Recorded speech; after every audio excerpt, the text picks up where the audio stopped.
ভারতীয় সেনার প্রতি এই মুহূর্তে সকলেই গর্ববোধ করছে। দেশের বিভিন্ন জায়গায় জায়গায় তেরঙ্গা যাত্রার ছবি আমরা দেখছি। এবার ছবি দেখা গেল কলকাতাতেও কলেজ স্ট্রিট থেকে শ্যামবাজার পর্যন্ত এক বিশাল মিছিল। সেই মিছিলে হাঁটলেন বিজেপির রাজ্য সভাপতি সুকান্ত মজুমদার থেকে শুরু করে অগ্নিমিত্রা পল আরও অন্যান্যরা। দেখুন।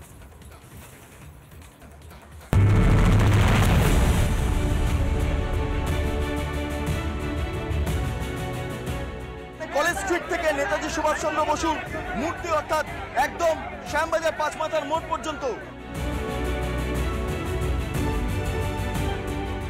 এই মিছিলের শুরু নেই, শেষ নেই। গোটা দেশ ভারতবর্ষের সেনাবাহিনীর সাথে আছে। এটা ট্রেলার, আসল সিনেমা এখন বাকি আছে। এক ফোঁটা সিঁদুরের কি দাম পৃথিবীকে দেখিয়ে দিল নরেন্দ্র দামোদর দাস মোদী।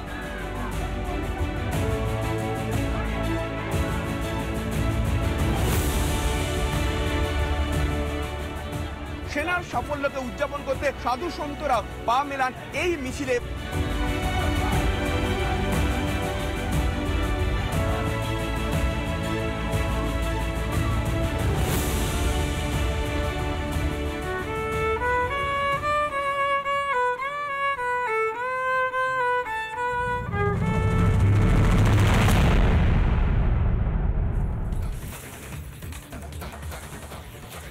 ডিএ মামলায় এবার সুপ্রিম কোর্টেও মুখ পড়ল রাজ্য সরকারের। কিভাবে? সুপ্রিম কোর্ট পরিষ্কার বলে দিল এবার 25% ডিএ মেটাতেই হবে রাজ্য সরকারকে। তার জন্য সময়সীমাও বেঁধে দিল শীর্ষ আদালত। আগামী 4 সপ্তাহের মধ্যেই বকেয়া ডিএ মেটানোর নির্দেশ শীর্ষ আদালতের।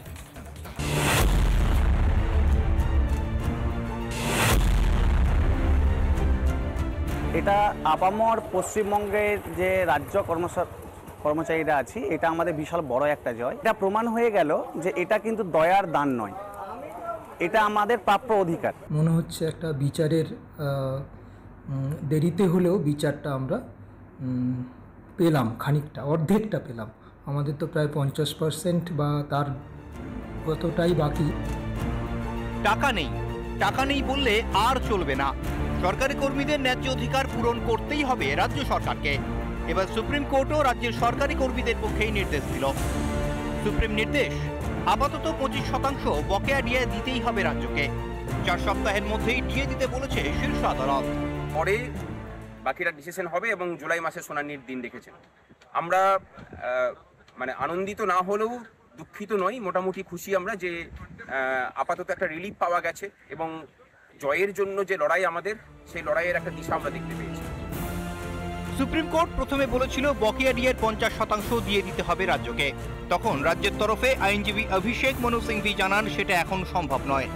তখন 4 সপ্তাহের মধ্যে অন্ততপক্ষে 25% বকেয়া ডিএ মিটিয়ে দেওয়ার নির্দেশ দেয় সুপ্রিম কোর্ট। এই নির্দেশ দেন সুপ্রিম কোর্টের বিচারপতি সঞ্জয় করোল এবং বিচারপতি মনোজ মিশ্রের বেঞ্চ। যে ফুটা সরকার 50% দিতে গেছিল, বলছে 20,000 কোটি লাগবে। মনু সিংভি হাত পা ধরেছে, বিচারপতি দয়া করে বলেছে আচ্ছা 25% দেন। এ জয় অধিকারের জয়। রাজ্যের সঙ্গে এখনো কেন্দ্রের ডিএর পার্থক্য অনেক। তারই মধ্যে এদিনের সুপ্রিম নির্দেশে কিছুটা হলেও স্বস্তি পেলেন লক্ষ লক্ষ রাজ্য সরকারি কর্মচারী। রিপাবলিক বাংলা। নানা ধরনের কন্টেন্ট দেখার জন্য লাইক করুন, শেয়ার করুন আমাদের ফেসবুক পেজ, সাবস্ক্রাইব করুন আমাদের ইউটিউব চ্যানেল। পাশাপাশি অন্যান্য ব্রেকিং নিউজের জন্য অবশ্যই চোখ রাখুন রিপাবলিক বাংলায়।